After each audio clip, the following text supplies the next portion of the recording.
What's the creepiest thing that you've seen other families do that they accept as totally normal? There was a family of girls I went to church with and none of them were allowed to cut their hair. They had to wait until they were 16 so they wouldn't get a haircut they'd regret, because the mother had. They also weren't allowed to talk at the dinner table. One time one of the daughters was laughing at something and coughed on her food. The mom was afraid of one of them choking and dying, so talking was banned. No one told me that when I came over for dinner. I just talked and they all stared at me. I went to this guy's house once after school. I wasn't friends with him, but we were assigned to a project together. We'll call him Gary. Anyways, we were working on this project when he excused himself to use the restroom. 15 minutes later he returned. A little while later, I decided to use the restroom while he was making snacks. I walked into the bathroom and behold, before my eyes, floating like a manatee through the brown estuaries of Florida, was the result of Gary's earlier bathroom excursion. I shrugged it off. I mean, we all forget at least once, right? Flushed for him, took a leak, flushed again, and went to work on the project. Gary's mom gets home from work a couple hours later. She nods to us and says hello politely before heading towards the back of the house. A few seconds later she returns to the kitchen where we were working and screams, "Where is it?" I jump and am confused, so I shoot a "WTF" look to Gary. Gary muttered, "It wasn't me, it was the cosmic Costa." His mom glared at me, huffed, and walked out. Gary later explained that every day after school he would take a dump and was required to leave it in the toilet so his mom could check it. He wasn't even sick or anything, she just wanted to check it to make sure he was healthy or something. I never went back to Gary's house. Not drinking anything with dinner. They would have dinner, then after dinner someone would bring out a pitcher of water and glasses and they'd sit around the table, all drink their glasses of water without talking, put them down, and walk away. Went to a friend's house when I was 17. She asked her mom for a snack and her mom brought out a huge raw white onion completely slathered in mayo on a plate and she and my friend just went at it with their forks like it was filet mignon. 3 years later and I still think about that shit from time to time. I knew a girl in high school who had parents who were obsessed with dinner plates.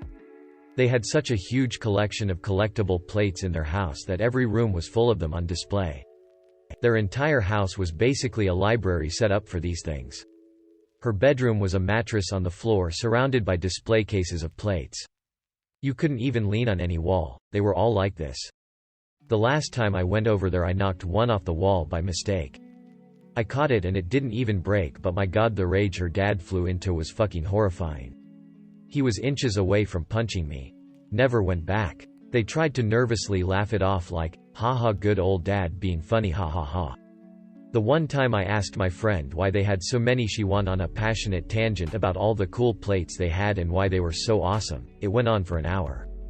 I never asked again because hearing about neat dishware for an hour was like torture.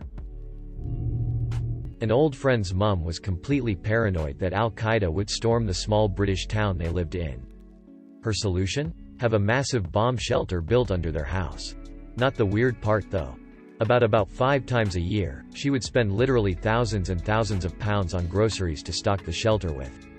By this, I mean she would genuinely buy out the whole supermarket. It would take her about 20 trips over a week. Not just canned food, but perishables, too. I only found this out by sleeping over on one of her shopping days, where food covered literally every single surface of their massive house. My friend just shrugged it off and was, "Oh, yeah, just restocking our bomb shelter. We always need to be ready for invasion." Da fuck? The act itself isn't creepy, but I was very creeped out until I realized what was happening.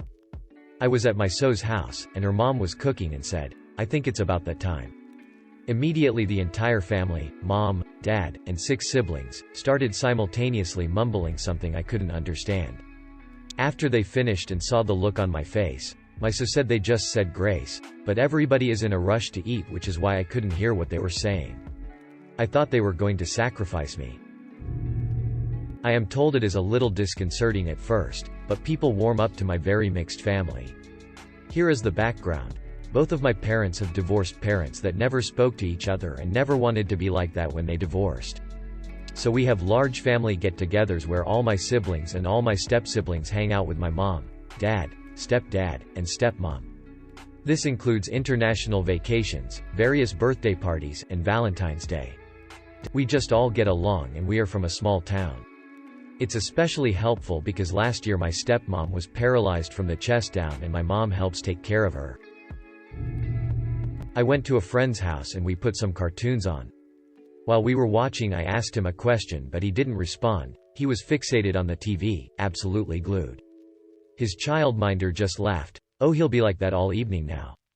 So I just had to wait for my parents to pick me up whilst he unflinchingly watched TV for hours. A friend from high school theater used to invite me over to her family's house all the time. Her mom collected large vintage dolls, like child-sized ballerinas, Victorian girls, and this one overly happy clown. They'd dress it up in their own clothing and place it around the house like it was a family joke that it was alive. They also collected and played didgeridoos as a family group. It sounds cool, but they were all pretty odd individuals. Encouraging their teen daughters to have kids as early and as often as possible because then they could live off welfare and child support and wouldn't need to work. They put milk first, cereal second. Creeps.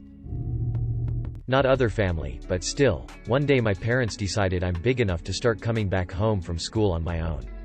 But apparently I wasn't old enough to get my own set of keys. I used to spend 1 to 2 hours every day sitting on a doormat, waiting for my sister to come back from school and let me in. I was often really hungry and peed my pants at least 5 times. I was around 10 at the time. Our neighbors, who saw me there every day, said nothing. Wonder if it was creepy for them. Oh, and we were a middle-class family. After half a year my parents decided I am trustworthy and made this big, funny, ceremony of giving me the keys. Made me sign this, funny, contract of the key bearer and shit. Wasn't that funny for me? They still sometimes make jokes about me not being responsible enough at the age of 10 to even keep the keys. Edit, Dear God. Read this before you ask about peeing in the ducking bushes. Please, I think it important for the story that I used to live in a block of flats, you know, big, tall house with a lot of apartments. So I didn't have any bushes to pee in and I wasn't sitting outside. I did pee on the stairs a couple of times, but was usually too scared that neighbors would come out and see me. I figured it would be safest to pee my pants. Poo-I of pee was smaller. I feel weird talking about my peeing habits on the internet, lol. About peeing in school.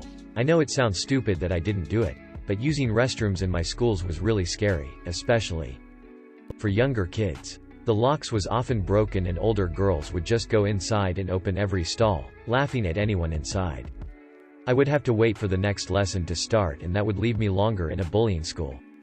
So I often thought that I'll manage to hold it until sister comes home. Not the most rational thing, but hey, I was a scared 10-year-old. Also, I could have stayed in school for that time, but I was afraid of my bullies and figured it would be safer to just sit on a doormat instead. I didn't have any friend to stay with and I guess that even if I did, I would be too ashamed to ask for help. I was living in a neighborhood where there was only school, houses and a couple of small grocery stores, so didn't have much of a choice. My senior year in high school, I lived a town over so I would have to get a ride to and from school. Didn't have a license. That ride was always from my 50-year-old uncle that has been living off of my family since 2009. One day on the way home, we are driving down a road that has like a 15 miles per hour speed limit. I glance over at my uncle and he isn't even watching the road, he's looking somewhere off on the sidewalk. I notice we are about to drive past 2 girls that couldn't have been older than 13. I think to myself, there is no way that this is what he is gawking at. We start to pass them, and sure enough his head turns as we pass them, looking back at them. I go, "You're a pedophile." This man says, "Not yet." I went on a road trip with a friend's family one time. It was a 5-hour drive, and the entire time, no one spoke. It was completely silent. No music, no talking, nothing. And even though they had drank tons of liquids before getting in the car, no one had to pee during that 5-hour drive. Weirdest and most unsettling drive of my life. Definitely has to be my neighbors when I was younger. I hung out and played with these 3 siblings. They were all pretty normal kids, but the mom seemed kind of clingy. During the summer we would play outside a lot. Baseball, hockey, go-karts, swimming. The norm. Every single day at about 12, the mom would call the kids back to the house, one at a time. They would have to go inside for about a half hour, then come out and the next kid would go in. Never thought too much about it, until one day I was actually in their house with them and found out why she called them. She had mandatory cuddle time with each of the kids. They would lay on the couch, and she would spoon them, in the quiet, for about 30 minutes each. Weirdest thing I've ever encountered. I went on vacation with my buddy when we were kids. They weren't religious, but before every meal they would all say the same chant about being a better person and trying your best. It was really creepy because they would all say it in the same monotone voice. It turned out the mom was just tired of everyone eating before she got to the table, so she made up the tradition. Something that I have witnessed for years only began to hit me as the realization slowly unfolded. A family that I visited frequently with all adult children who still live with their parents would coincidentally always have the same exact movie on every single time I visited. They all huddle around as though they are only watching it for the first time. Once, when I actually stayed over for a longer duration, when the movie finally ended, the TV was finally turned off only to be turned on again and the play button was then pressed for the same movie. I finally realized that this movie is watched multiple times a day, every single day, almost like a ritual, and all the members of the family react the same way to the same scene repeatedly as if they have never seen it before. Edit.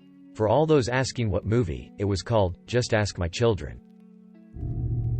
We had a family friend whose dad would take cuddling and kissing with his two daughters to another level. Like they're both in college now and they still sit on his lap, cuddle up and kiss him all over, cheeks, neck, lip pecks, etc. All in public. It's not the first time I saw something like this, but it's probably the worst case. I know a woman who was a manager at the restaurant my wife worked at who was living through her 13-year-old girl to an extreme level.